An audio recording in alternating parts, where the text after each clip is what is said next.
하나님의 말씀을 삼아여 이 자리에 놓으신 우리 모든 성도님들, 하나님은 이 시간을 통해서 기쁨을 받을 것입니다. 그것을 믿고 우리가 이 시간에 나아갔으면 좋겠습니다. 오늘 읽지는 않았지만은 사무엘상 15장 1절부터 9절에서 우리는 사울의 불순종에 대해서, 사울의 죄에 대해서 너무나 잘 알고 있습니다. 사울은 일찍이 사무엘을 기다리지 못하고 스스로 제사를 드리는 죄를 범하였습니다. 그러나 그럼에도 불구하고 하나님은 사울에게 또 한 번 순종할 수 있는 기회를 허락해 주셨습니다. 그것은 바로 아말렉을 진멸시키는 것이었습니다. 그렇다면 하나님은 왜 아말렉을 진멸시키라고 하셨을까요? 아말렉은 이스라엘이 출애굽할 당시에 아직 전투 능력도 갖추지 못한 이스라엘을 공격하였습니다. 그런데 그것은 이스라엘을 향한 공격이기도 했지만 또한 이스라엘을 통한 하나님께서 이루고자 하시는 하나님의 구속 역사를 방해한 죄까지 포함되어 있었습니다. 이에 하나님은 아말렉에 대한 심판을 예언하셨고 때가 되자 사무엘을 통해서 사울에게 아말렉을 진멸할 것을 명령하셨습니다. 즉 아말렉과의 전쟁은 인간의 전쟁이 아니라 하나님의 공의가 이루어지는 거룩한 하나님의 전쟁이었습니다. 그런데 이러한 전쟁을 맡은 사울은 어떻게 했습니까? 우리가 잘 알고 있는 것처럼 그는 하나님의 명령을 철저히 순종하지 않았습니다. 아각 왕은 죽이지 않았고 생포하였고 마땅히 완전히 진멸해야 할 양과 소 중에서 가장 좋은 것은 남기고 가치 없고 하찮은 것만 선택적으로 진멸하는 불순종의 죄를 저질렀습니다. 이런 상황에서 이어진 오늘의 말씀에서는, 오늘 본문에서는 사울의 불순종에 대한 사무엘의 책망과 그에 대한 사울의 변명이 이어집니다. 오늘 말씀 한 구절 한 줄을 보시면서 따라가시면서 하나님의 말씀에 불순종하는 죄에 대한 하나님의 마음과 뜻을 깨닫고 회개함으로 하나님의 말씀에 온전히 순종하는 삶을 살기를 결단하는 은혜의 시간이 되시기를 기도합니다. 먼저 10절을 한번 보도록 하겠습니다. 같이 읽도록 하겠습니다. 여호와의 말씀이 사무엘에게 임하니라 이르시되, 10절에 보면 불순종한 사울로 인하여 여호와의 말씀이 사무엘에게 임했습니다. 하나님은 무엇이라고 말씀하고 있습니까? 11절을 제가 한번 보겠습니다. 내가 사울을 왕으로 세운 것을 후회하노니 그가 돌이켜서 나를 따르지 아니하며 내 명령을 행하지 아니하였음이니라 하신지라 말씀하고 있습니다. 하나님은 사울의 불순종으로 인해서 그를 왕으로 세우신 것을 후회한다고 말씀하고 있습니다. 여기서 자칫하면 후회하신다는 표현에 대한 오해가 있을 수 있습니다. 이 표현은 하나님이 사울을 왕으로 세우신 자신의 행동이나 결정이 잘못되었음을 인정하고 후회하신다는 뜻이 아닙니다. 전지전능하신 하나님께서는 결코 실수나 잘못이 있을 수 없기 때문입니다. 그렇다면 여기서 후회한다는 표현은 어떻게 해석되어야 할까요? 그것은 바로 인간의 죄에 대한 하나님의 마음입니다. 우리가 죄를 지었을 때 하나님의 마음은 어떻겠습니까? 사울이 하나님의 그 말씀에 불순종할 때 하나님의 마음은 어떻게 했을까요? 또한 사울에 대한 하나님의 심판의 때가 가까이 왔음을 시사하고 있는 것입니다. 이 말씀을 들은 사무엘은 근심하여 온 밤을 기도하였습니다. 기도했다고 말씀하고 있습니다.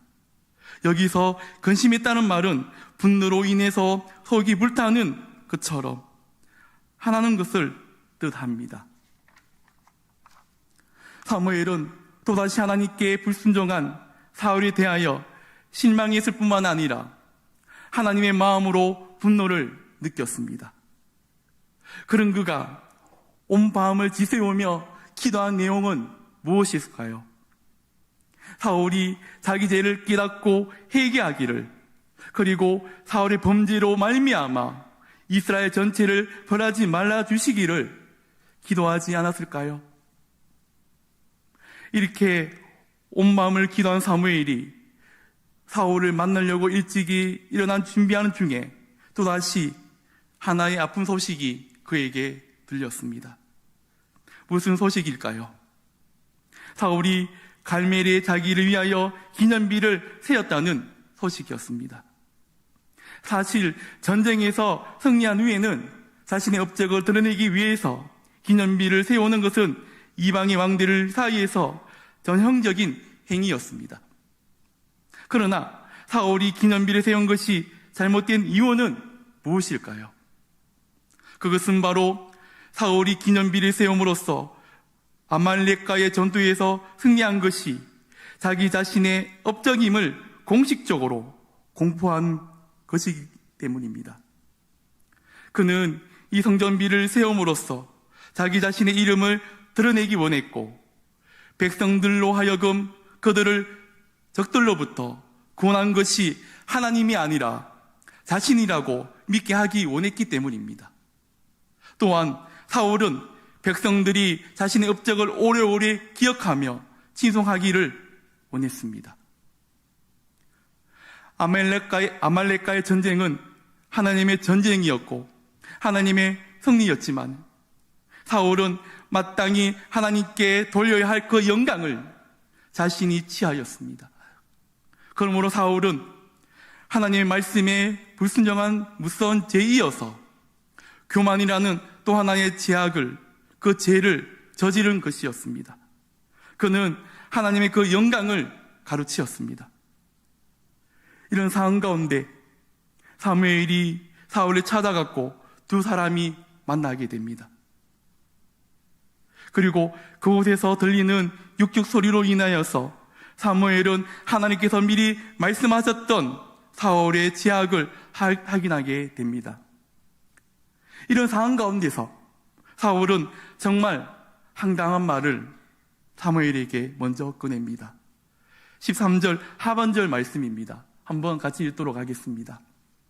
당신은 여호와께 복을 받으소서. 내가 여호와의 명령을 행하였나이다.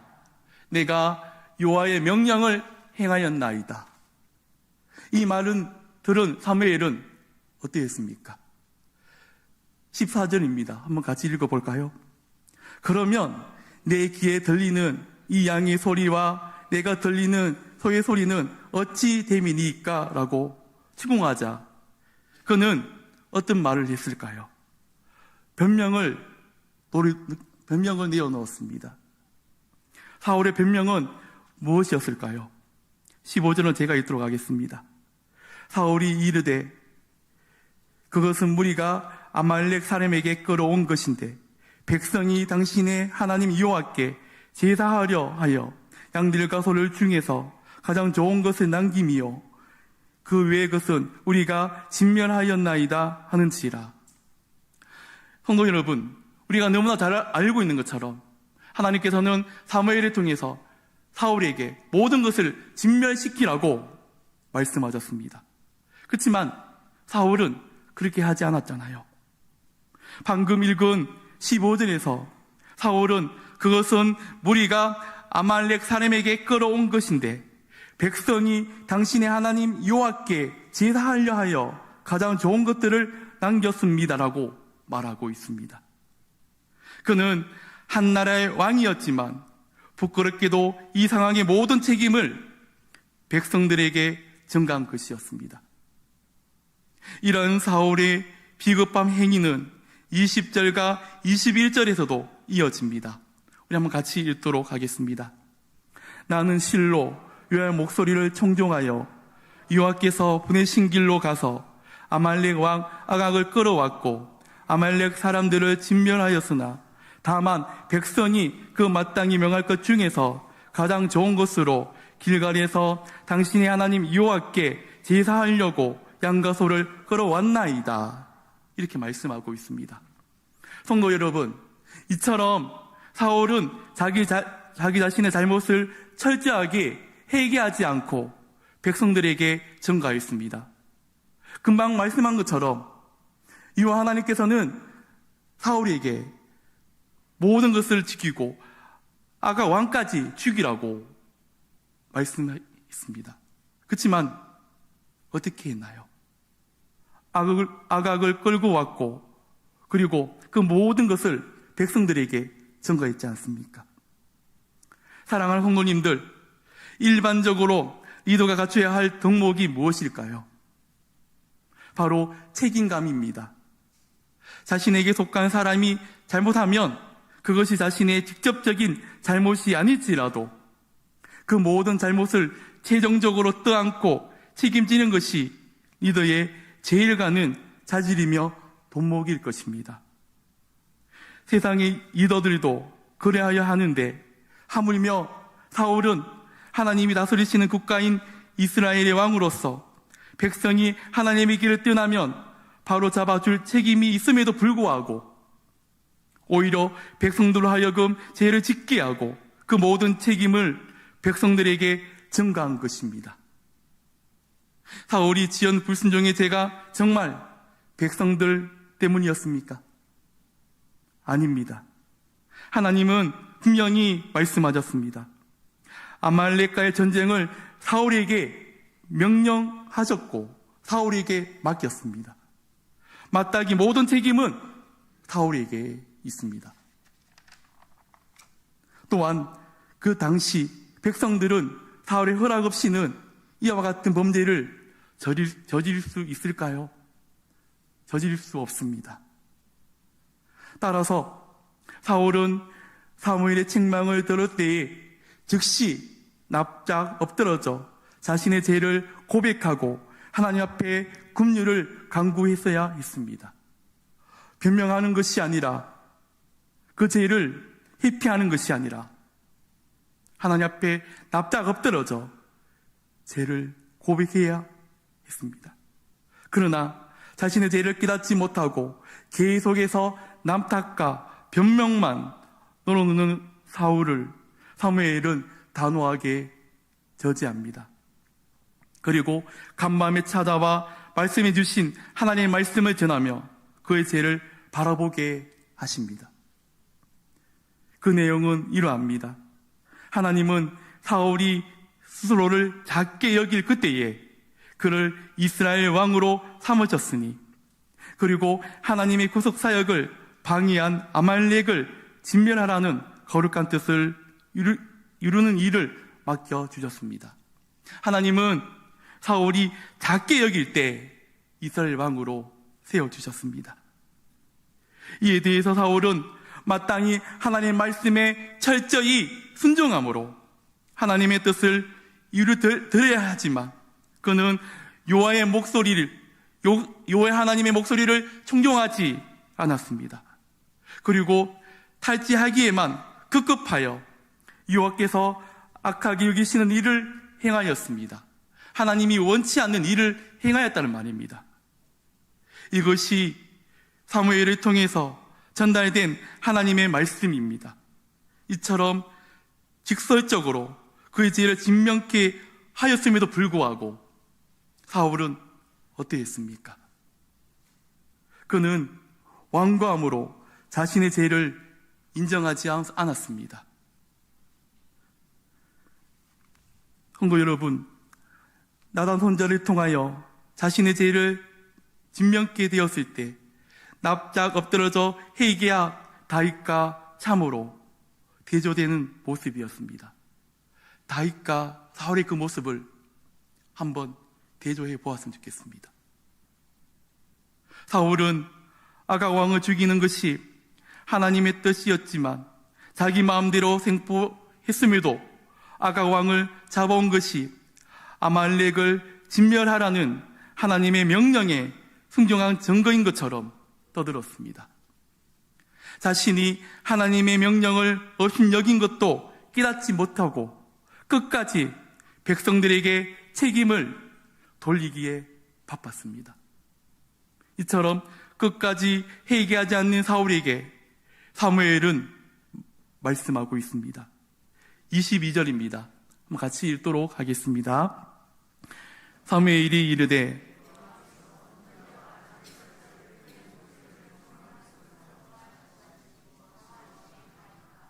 순종이 제사보다 낫고 듣는 것이 순양의 기름보다 나으니. 아멘. 22절에 보면 여호와께서 번제와 다른 제사를 그의 목소리를 충정하는 것을 좋아하신 것 같이 좋아하시겠나이까. 순종이 제사보다 낫고 듣는 것이 순양의 기름보다 나으니 말씀하고 있습니다. 성도 여러분, 사무엘은 이 말씀에서 사울이 몰랐고 또 지키려고 하지도 않았던 진리를 선포하였습니다. 그것은 무엇입니까? 그것은 바로 하나님은 그 무엇보다도 우리가 하나님의 목소리를 온전히 청종하는 것을 좋아하신다는 것입니다. 사람의 목소리가 아니라, 양의 목소리가 아니라, 소의 목소리가 아니라 하나님의 말씀의 목소리입니다. 하나님의 일을 이루어 나갈 때 자기의 주장이 아니라, 사울 왕의 생각이 아니라 하나님 주신 그 말씀만을 붙들기 원했다는 것입니다. 우리는 어떠합니까? 우리들도 하나님의 말씀을 듣고 교회에서 하나님이 일을 하고 있습니다. 이 가운데서 우리는 하나님의 말씀으로 일하고 있는지, 아니면 사람의 목소리, 인간의 목소리로 일하고 있는지 한번 생각해 보았으면 좋겠습니다. 물론 22절의 말씀에 보면 제사의식 자체가 가치가 없다고 말하는 것은 아닙니다. 제사의식도 필요합니다. 제사는 하나님과 인격적인 관계를 유지하는 가운데 그분에 대한 사랑과 경외심을 표현하는 수단이었고, 또한 하나님께 잘못했을 때 그 잘못을 배우기 위한 수단이 되기도 했기 때문이었습니다. 그러나 여기서 하나님께서 말씀하시고자 하는 것은 하나님은 결코 제사라는 외적인 형식에 만족하는 분이 아니라는 것입니다. 이사야서 1장 11절을 한번 보도록 하겠습니다. 여호와께서 말씀하시되 너의 무사한 재물이 내게 무엇이 유익하뇨? 나는 순양의 번제와 살찐 짐승의 기름에 배불렀고 나는 수송아지나 어린 양이나 수용수의 피를 기뻐하지 아니하노라. 하나님은 너의 무사한 재물이 내게 무엇이 유익하냐고 말씀하고 있습니다. 이 말씀은 하나님이 제사 자체를 거부하시는 것은 아니지만 우리에게 진정으로 원하시는 것은 참 제사라는 것입니다. 즉 하나님이 우리에게 요구하시는 것은 제사 자체가 아니라 제사를 드리는 자의 마음입니다. 쉽게 말하면 우리가 하나님 앞에서 제사를 드릴 때, 하나님 앞에서 예배를 드릴 때 우리의 마음의 자세 어떠하십니까? 우리는 수요 예배를 드리고 주일 예배를 드리고 새벽 기도를 드립니다. 그런 가운데서 우리의 그 마음은 어떠하십니까? 하나님은 그 마음을 보신다는 말씀하고 계십니다. 하나님께서 이스라엘을 애굽에서 이끌어내신 것은 그들이 형식적인 제사를 받기 위함이 아니셨습니다. 하나님이 그들을 이끌어내신 진짜 이유는 이스라엘 백성들이 오직 하나님의 말씀을 청종하며 순종하는 삶을 살기 원했기 때문이었습니다. 하나님은 그들을 이끌어내실 때 하나님의 말씀에만 순종하기를 원하고 계셨다는 것입니다. 어떠한 상황 속에서도, 어떤 환경 속에서도 하나님의 그 말씀에 순종하고 청종하는 것, 모세를 통해서, 여러 선자를 통해서 그들에게 말씀하셨잖아요. 하나님은 그 백성들이 오직 이 하나님의 말씀만을 귀 기울이고 듣기를 원하고 계셨다는 것입니다. 이런 하나님의 마음이 예레미야 7장 22절과 23절에 잘 나와 있습니다. 이 말씀을 우리가 천천히 한번 읽도록 하겠습니다. 시작. 사실은 내가 너의 조상들을 애굽 땅에서 인도하여 낸 날에 번제나 희생에 대하여 말하지 아니하며 명령하지 아니하고 오직 내가 이것들을 그에게 명령하여 이르기를 너희는 내 목소리를 들으라.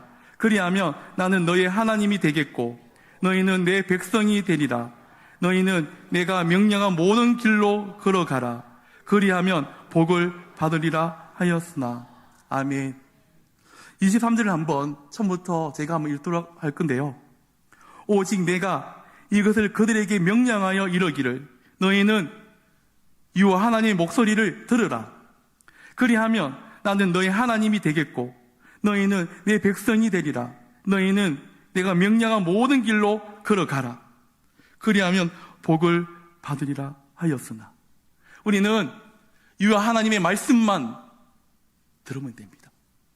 여호와 하나님께서 어떤 말씀을 하시더라도 내 생각과 내 주관이 다를지라도 여호와 하나님의 말씀만을 들었을 때, 그 길로 걸어갔을 때 마지막에 말씀한 것처럼 복을 받으리라고 말씀하고 있습니다.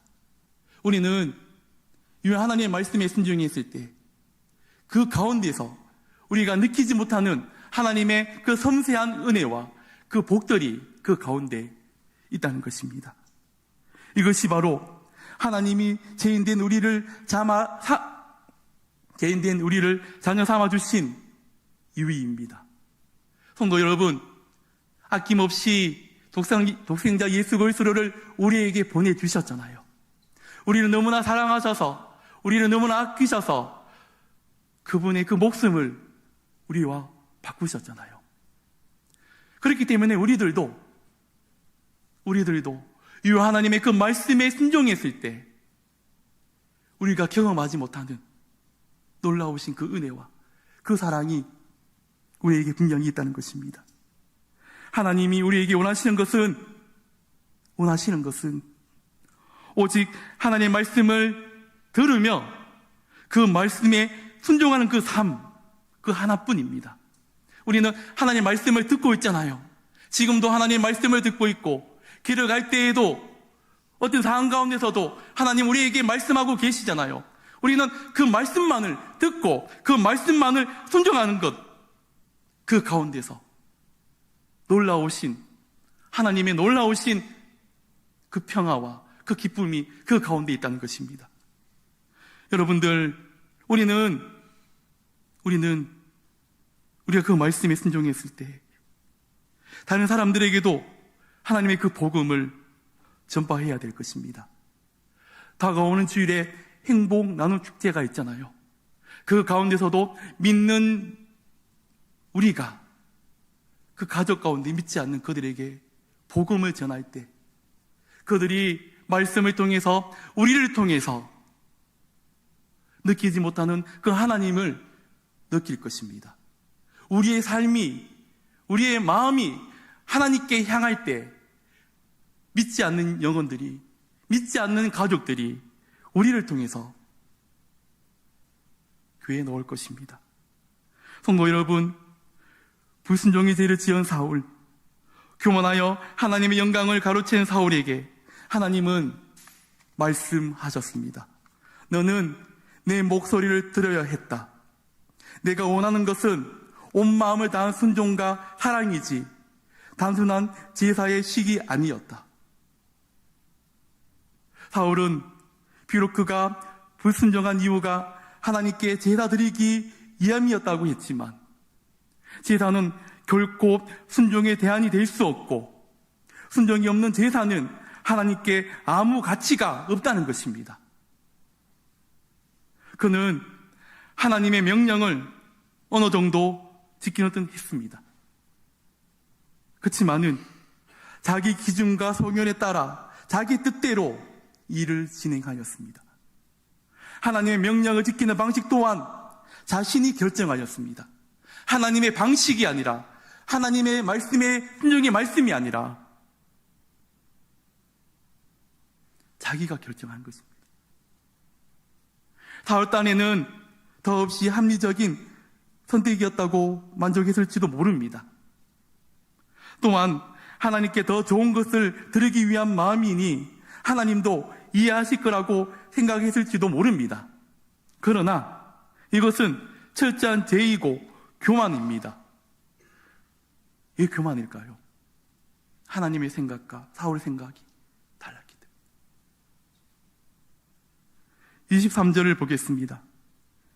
같이 읽도록 하겠습니다. 시작. 이는 거역하는 것은 점치는 죄와 같고 완고한 것은 사실 우상에게 절하는 죄와 같음이라. 왕이 여호와의 말씀을 버렸으므로 여호와께서도 왕을 버려 왕이 되지 못하게 하셨나이다 하니. 너무나 무서운 말씀입니다. 이는 거역하는 것은 점치는 죄와 같고 완고한 것은 사실 우상에게 절하는 죄와 같음이라. 왕이 여호와의 말씀을 버렸으므로 여호와께서도 왕을 버려 왕이 되지 못하게 하셨나이다 하니. 성도 여러분, 사울이 범한 이 죄는 하나님 입장에서 성경에서 제일로 치는 제악인 우상숭배의 죄만큼 역겨울 뿐이었습니다. 너무나 큰 죄였습니다. 그러므로 하나님의 말씀을 업신여기고 하나님의 말씀을 버린 사울은 어떻게 되었을까요? 하나님을 버림을 받게 되었고 심판을 받게 되었습니다. 사랑하는 성도님들, 오늘 말씀을 통해서 주시는 주의 교훈과 훈계가 무엇입니까? 우리가 삶 속에서 하나님의 말씀만을 듣고 온전히 순종하는 삶을 살아드린다면 제일 좋은 것입니다. 하나님의 말씀을 듣고 기도하고 찬양하면서 어떤 상황 가운데 있더라도 그 말씀 순종하는 삶이 제일 좋습니다. 그렇지만 그것이 우리 힘으로, 우리 생각으로 잘 될까요? 잘 되지 않잖아요. 우리의 힘으로 불가능합니다. 그렇다면 우리가 죄를 짓고 죄를 지었을 때 우리는 어떻게 해야 될까요? 하나님은 성령님을 통해서 그리고 하나님 말씀을 통해서 우리의 죄를 바라보게 하십니다. 우리의 죄를 생각나게 하십니다. 그럴 때 우리는 어떻게 해야 될까요? 사울처럼 변명하고 사울처럼 그 죄를 숨겨야 될까요? 끝까지 가지고 있어야 될까요? 여러분들, 다시 한 번 더 질문합니다. 우리는 어떻게 해야 될까요? 이때를 대비하여 우리는 우리의 마음이 사울의 마음처럼 완고하게 되지 않도록 기도로 준비해야 할 것입니다.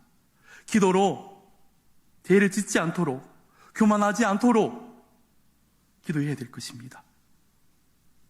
그리고 죄를 깨달았을 때, 죄를 뉘우쳤을 때, 하나님께서 회개할 기회를 주셨을 때 우리는 회개해야 합니다. 하나님께서는 우리들에게 말씀을 통해서, 환경을 통해서 우리들에게 말씀하고 계십니다. 회개하라 할 때 회개하라고, 그리고 말씀에 순종하라고 말씀하실 때 말씀에 순종하라고. 하나님은 어떤 환경 속에서도 하나님께서 말씀하고 있습니다. 이 자리의 말씀을 통해서, 그리고 환경을 통해서 우리에게 하나님과 그 관계를 회복할 수 있는 길을 허락해 주신다는 것입니다. 여러분들, 우리는 달처럼 그 즉시 납작 엎드러져 죄를 고백하고 하나님의 긍휼하심을, 용서를 간구할 수 있는 우리가 되기를 바랍니다.